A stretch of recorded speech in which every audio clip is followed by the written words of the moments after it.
One विभाग के चाकुलिया प्रादेशिक प्रक्षेत्र कार्यालय की ओर से कार्यालय परिसर में रविवार को एक कार्यक्रम का आयोजन किया गया, जिसमें मुख्य अतिथि के रूप में सांसद विद्युतरण महतो, विशिष्ट अतिथि के रूप में विधायक समीर महंती और डीएफओ ममता प्रियदर्शनी मौजूद थीं। कार्यक्रम में चाकुलिया, बहरागुड़ा और धालभूमगढ़ प्रखंड के 41 इको विकास समिति और ग्राम वन प्रबंधन एवं संरक्षण समिति को हाथी भगाने के लिए ड्रैगन टॉर्च प्रदान किया गया,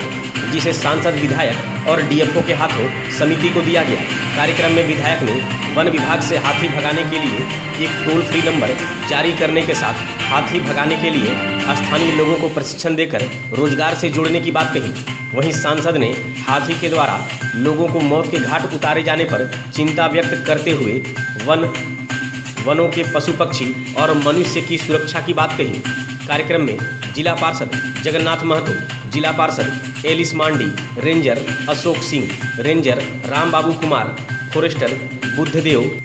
पार्षद मोहम्मद नजीमुद्दीन, भाजपा नेता चंदन महतो, झामुमो नेता गौतम दास, मिथुन कर, समीर दास, राजा बारी, वन विभाग के कर्मी तापस राय, पतित दास समेत काफी संख्या में वन विभाग के अधिकारी, वन रक्षी और समिति के लोग मौजूद थे। क्षेत्र है, यहाँ उड़िया, बंगाली, हिंदी और अपनी सांस्कृतिक भाषा संथाली और भी ट्राइबल भाषाएं बोली जाती है। ये एक ऐसा क्षेत्र है जो कहीं ना कहीं हमारे पूरे झारखंड और हमारे पूरे भारत को भी रिप्रेजेंट करने की क्षमता रखता है। इस बॉर्डर एरिया पे अब एक जिसे अगर हम ले प्रॉब्लम की तरह ले तो प्रॉब्लम है, और अगर इसका स्वागत करें तो इसका स्वागत भी हो सकता है। मैं बात करना चाह रही हूँ हाथी की समस्या से। हाथी एक समस्या नहीं है, समझने की ज़रूरत है कि ये जो चाकुलिया प्रक्षेत्र है, कभी आज से 50-60 साल पहले घंघोर जंगल रहा होगा। हाथी अपने ही दिशा और अपने ही गति से चल रहा है,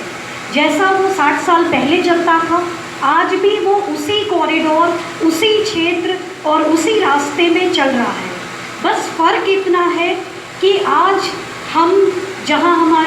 हमारे जनसंख्या में वृद्धि हुई है, जहाँ हमारे डेवलपमेंट में हमने आगे प्रगति की है, ऐसे में जब हमने घर मकान बना लिया है, हमने इंडस्ट्री सेटअप कर लिया है, हमने अपने रोज़गार का नया नया साधन बना लिया है, तो कहीं ना कहीं हम उनके रास्ते में आ गए हैं। कहने का मतलब ये किसी भी चीज़ को देखने का सिक्के के दो पहलू है, किसी भी चीज़ को देखने का नज़रिया होता है। एक तरह की चीज़ें जैसे कि वो स्पष्ट रूप से कहते हैं कि हाथियों को तो खाने की ज़रूरत है, पानी की ज़रूरत है, इसीलिए वो हमारे घर पे आ जा रहे हैं, हमारे घर के, हमारे गांव के पास आ जा रहे हैं। मैं केवल इतना कहना चाहती हूँ कि वन विभाग का प्रतिनिधित्व करते हुए मेरा कर्तव्य ये है कि किसी भी मनुष्य को क्षति ना पहुँचे, ये पहला कर्तव्य है। मनुष्य से बड़ा हाथी नहीं हो सकता है, पहले मनुष्य है उसके बाद ही हाथी है। लेकिन मेरा कर्तव्य ये भी है कि हाथी को भी कोई क्षति ना पहुँचे, इसके लिए मैं प्रतिबद्ध हूँ। इसीलिए आप लोगों से केवल इतना आग्रह होगा कि एक्चुअली आप ही लोग हैं जो हाथी को भगा रहे हैं। वन विभाग तो एक नाम के लिए है कि हम हाथी भगा रहे हैं या हाथी में हम कोई काम कर रहे हैं या हम मुआवजा दे रहे हैं। एक्चुअली ये ग्रामीण लोग ही हैं, आप ही लोग हैं जो कि इन हाथियों को अपना उचित रास्ते जाने का मार्गदर्शन दे रहे हैं, इनको भोजन भी दे रहे हैं, इनको पानी भी दे रहे हैं। मैं ये बताना चाहूँगी कि कभी भी जब भी मुझे सांसद महोदय से बात हुआ है, उन्होंने कभी भी हाथी भगाने के लिए मुझे नहीं कहा है। हाँ, उन्होंने ये ज़रूर कहा है कि हाथी से जो क्षति हो रही है उसका उचित आकलन होना चाहिए। कोई भी ऐसा ग्रामीण ना हो जिसे मुआवजा का लाभ ना मिले, क्योंकि मुआवजा एक सरकार की नीति है और सरकार की नीति को धरातल तक उतारना हम ऑफिसर्स का यही काम होता है। कहीं ना कहीं कुछ ना कुछ लोगों के साथ परेशानी, किसी का घर तोड़ देना, किसी का अनाज का क्षति और किसी का आपका जान माल का क्षति, ऐसे दिन प्रतिदिन हो रहा है जिससे हम सारे लोग परेशान हैं। आज सुबह का ही बात है, हम लोग गए यहाँ पर सामने दक्षिणासुर बोल के एक गाँव है, और जहाँ पर तुरंत हम रेंजर साहब को वहाँ फोन में उनको जानकारी दी कि तत्काल यहाँ पर भेजिए, और हम लोग भी आए यहाँ पर। वहाँ 3 घर में किसी का दरवाजा तोड़ दिया, एकदम का दीवार गिर गई, बगल में बच्चा सोई हुई थी। ये तो कुदरत कभी कभी ऐसा होता है कि प्रकृति अपने आप में बचाने का, चूँकि जो बच्ची थी वो प्रकृति का गोद में आई है, और निश्चित रूप से हम तो जान रहे हैं कि कुदरत ने उसको बचाया है एकदम। ये प्रकृति का नियम है, ये दुनिया का नियम है कि हाथी कहाँ रहेगा। हाथी का घर जंगल है, और प्रकृति जब जंगल दिया है उस समय जंतु जानवर सबको यहाँ पर भेजा है। और ये पूरे विश्व का ये में अगर विचार करेंगे, इसका जो बैलेंस है ये सारे जीव जंतु को मिलाकर ही ये बैलेंस ये बना हुआ है। और ये पूरा व्यवस्था जो है, ये व्यवस्था में इंसान को, इंसान का जिंदगी को कैसे हम लोग व्यवस्थित ढंग से रखेंगे, इसके लिए शेर, हाथी, भालू और भी जो भी है, पेड़ पौधा, सारे चीज का जरूरत है। हाथी भी उतनी जरूरत है जितना इंसान का जरूरत है। सरकार तरह तरह से इसके लिए सेमिनार, तरह तरह से इसके लिए आपका प्रशिक्षण शिविर कि हम जंगल को कैसे बचाएंगे, पेड़ को कैसे बचाएंगे, और पेड़ इंसान का जिंदगी में कितना जरूरत है, ऑक्सीजन का कितना जरूरत है। हम जीवित रहेंगे तो इस जिंदगी को बेहतरीन ढंग से चलाने के लिए पेड़ पौधा, जंगल का, प्रकृति का बचाना कितना जरूरत है। और उसके लिए सरकार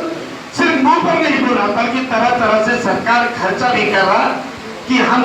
कभी कभी विदेश का बहुत सारे इस तरह का जो है संस्था है, वो लोग आके खर्चा कर रहा। यह मतलब 1 महीना में 1 आदमी का जान चला जा रहा है। हम लोग निश्चित रूप से सरकारी नियम कानून से हिसाब से तुरंत बन के पदाधिकारी लोग पहुंचते हैं और 25,000 रुपया दे देते हैं, और उसके बाद जो भी उसके पर करना है उसका कागजी प्रक्रिया को पूरा करने के बाद 4.5 लाख रुपया उस परिवार को मिलता है। विषय ये नहीं है कि हम उसको मुआवजा दें, विषय ये नहीं कि मुआवजा सटीक समय पर पहुंचे, विषय ये नहीं है कि भाई उसका अनाज का क्षति हो तो वो आप पहुंचा दें। विषय ये है कि उसको जिंदा कैसे रखेंगे, इस पर हमको गंभीर होना चाहिए। हम उस इंसान का जान का रक्षा कैसे करेंगे, उस पर हमको गंभीर, चूंकि घर गिर गया है तो सरकार का घर दे सकता है, अनाज खत्म हो गया है तो फिर से अनाज को उपजाऊ कर सकता, मेहनत और पैसा, बाजू में इतना ताकत है, झारखंड का मिट्टी में इतना शक्ति है, झारखंड में इतना ताकत है, शक्ति है, ऊर्जा में क्षमता है कि अनाज का क्षति को हम क्षति कभी समझते नहीं है, घर का क्षति को भी हम क्षति नहीं समझते। लेकिन जब जान का क्षति हो जाता है, जो जान के बचाने के लिए कोई ऐसा परिवार है कि बेटा का कैंसर हो गया, अरबों खर्चा करना चाह रहा, लेकिन ऊपर वाला को शिकार नहीं है, वो समय पर दुनिया छोड़ के चला जाता है। इसका मतलब हम अरबों रुपया देके भी उसका जान को वापस नहीं कर सकते। इसलिए हमारा पहला प्रयास होगा, हम निश्चित रूप से विधानसभा का पटल में ये बात उठाए थे कि मुआवजा आप कितना दे रहे, ये तो सेकेंडरी है, लेकिन मुआवजा देना नहीं पड़े, ये व्यवस्था को जब तक हम लोग पटल में, धरातल में नहीं लाएंगे तब तक लेकिन हम व्यवस्थित ढंग से समाज का संरचना नहीं कर सकते हमारे।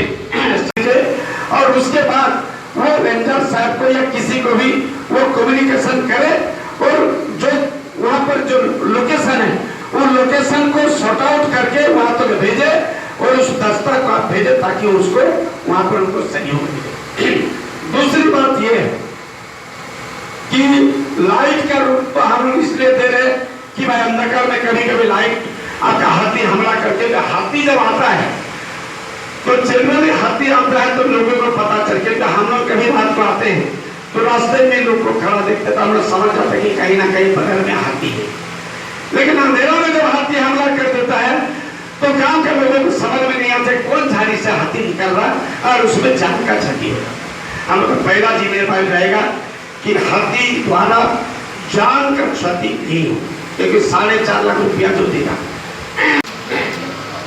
और इस सेवा के लिए और इस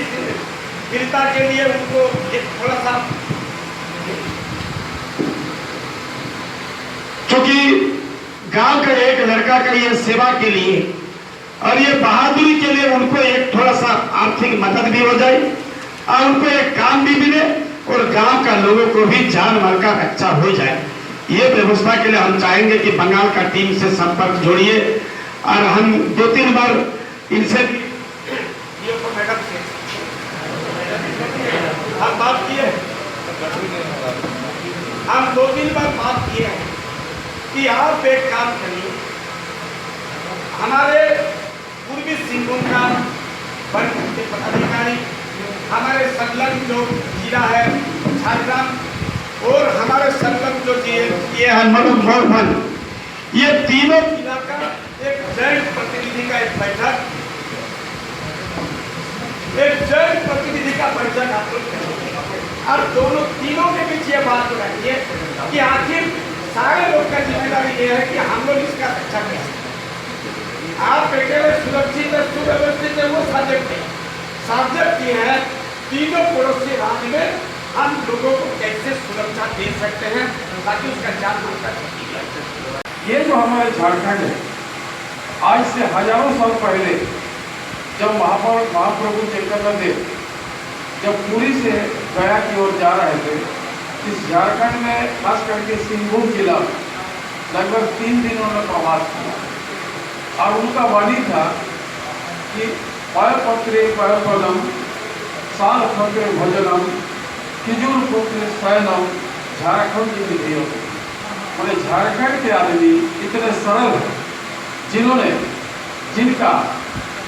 मट्टी का बर्तन में पानी पीता है, साल के पत्ता में भोजन करते हैं और खिजिर की चटाई पर लोग सोता है। तो पूरी प्राकृतिक पर हम लोग आश्रित रहते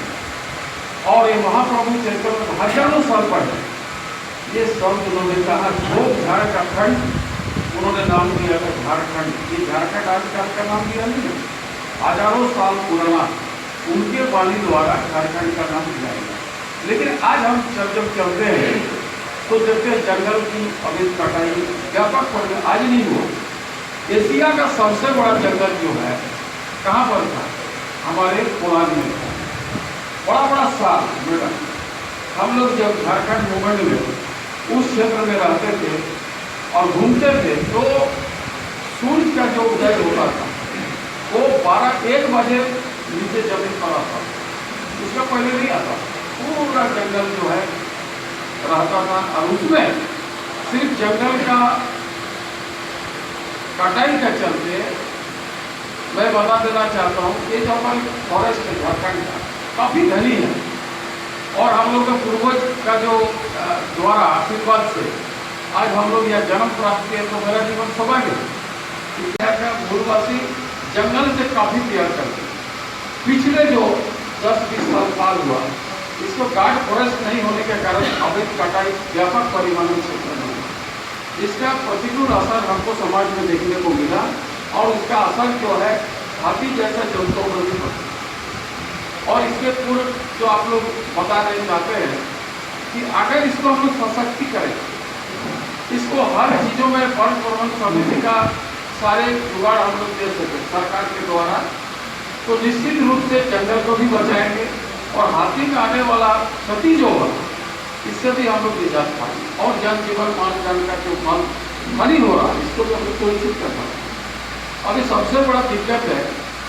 ये जो आपका बंगाल के बॉर्डर इलाका में जो स्ट्रेंच काट किया गया पूरा जगह में और हाथी उधार सीधा नहीं हो रहा, जब किसी तरह घुस जाता है तो इस पूरा खास करके हम लोग देख रहे पिछले 2-3 साल से विधायक जी ने आपको फोन किया, पता जब से विधायक है पूरे ऐसे हाथी का आतंक इस कदर बढ़ गया है, हम तो परेशान है हाथी से। ये जो बोले तो लोकसभा में हम लोग इस बात को उठाए कि भाई हमारे जंगली क्षेत्र है और अभी जो मानव जो क्षति हो रहा हाथी जब उत्पत्त कर रहे हैं इसमें तो 4.5 लाख है और पिछला सरकार जो है फॉरेस्ट में रहा है, लेकिन इस 4 लाख 4.5 लाख में नहीं हुआ क्योंकि इसमें इसको भी बढ़ाना है, साथ देकर किसी का क्षति ना हो। ऐसा परिवार है कि एक ही आदमी है, उस परिवार को पालता है, उसको हाथी मार दे तो उसका लिए तो पहाड़ टूट पड़ता है। ऐसा नियम करे, ऐसा हाथियों का रहने का ठहरने का भोजन का ऐसा बंदोबस्त करे ताकि किसी का घर क्षति ना हो। उसके बाद और पीड़ा है यह जो ट्राइबल लोग हैं और हमारे वन को कटाई करके बहुत पहले से थोड़ा मोड़ा जमीन है और उसको पूरा खा जाता है। उसका देखिए 2.5 एकड़ में 200 रुपया है। ये विभाग ने सरकार का निर्णय लेना होगा कि 2.5 एकड़ फसल काटने से कम उसको 10,000 रुपया मिले, कम से कम 3-4 महीना का जीने का उसको चावल मिल जाए। कुछ ऐसा उसका उपाय ढूंढना चाहिए।